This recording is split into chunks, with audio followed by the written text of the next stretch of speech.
Hello, my name is Julian Shepard, and I'm doing the video analysis on the show You.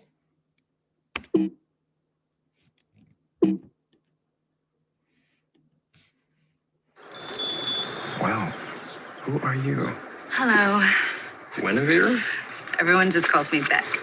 And you're. Just Joe.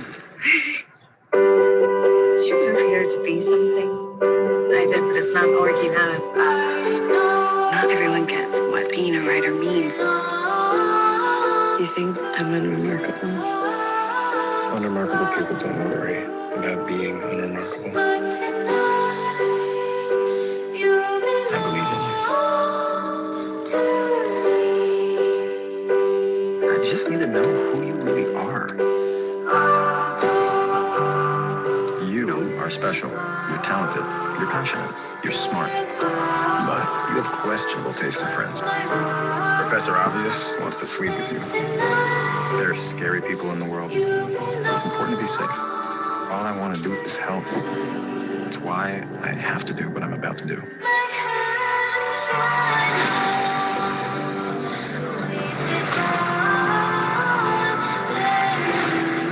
Everything I do to protect you.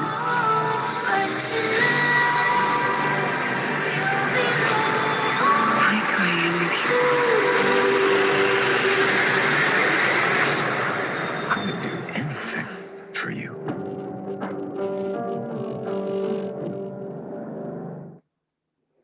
Okay. So the four terms from the application chart that I'm using is the conflict theory, the deviance, the alienations, and functionalism. So the conflict theory of this show is everybody that's in between Joe and, in this case, Beck, or even in the next season, the lovely love Quinn.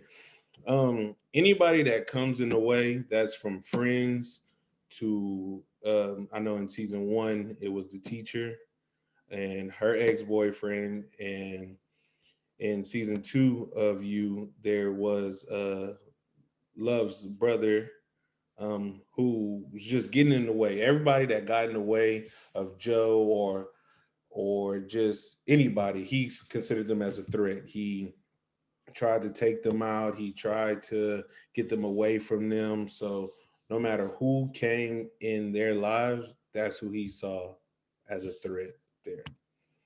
The deviants. So the deviants for me, I felt like I broke that down. Everyone in the show has something that's wrong with them, but they made Joe feel like he wasn't the one normal.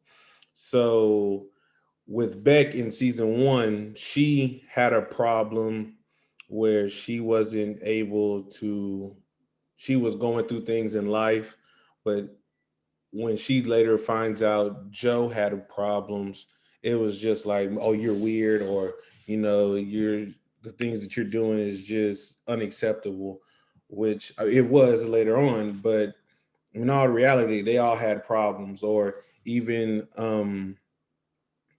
Beck's friend, she said Joe was weird. The things that he's doing is just not normal.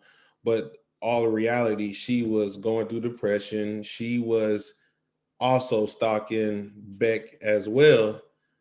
And, she was just, they all had problems at the end of the day, but they all pointed out that Joe was the one that was the weird guy. He was the one that wasn't normal, when all actuality, everybody had a problem. Alienation. Joe was raised. Joe did the things that he did, thinking he was protecting Beck, so, or protecting Love. Everything that he did was, he felt like he was protecting his people. So growing up, Joe was brought into an abusive home. His father used to beat him and all kinds of things, until one day he murdered his father, I believe. And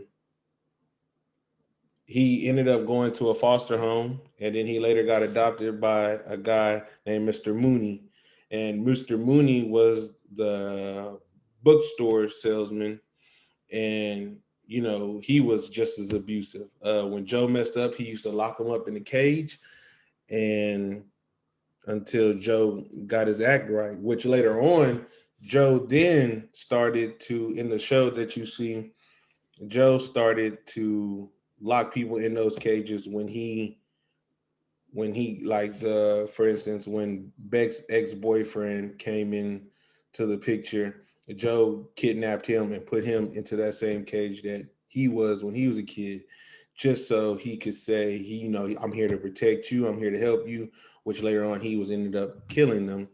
But whatever he did, it happened to him when he was a kid. So I guess in all actuality, you would say it was the norm for him, but in reality it wasn't the norm. Like, it was weird, you know altogether. Joe was a I can't think of the word right now. He was a psycho. I mean, he was a weird dude. I mean, he thought things were good. The things he thought that he was doing was good, just wasn't good at all. I mean, he wasn't built correctly.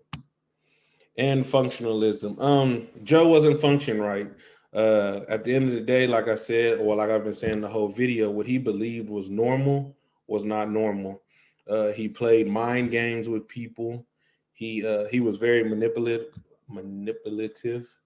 I mean, he could get you to believe he's a good person, but deep down he really wasn't. He was crazy. He wasn't abusive, but he was obsessive. He always needed to know where you were at, what were you doing, and if you didn't tell him, then he was finding you on social media and stuff like that, and stalking you and things like that. So yeah, that's the end of my video.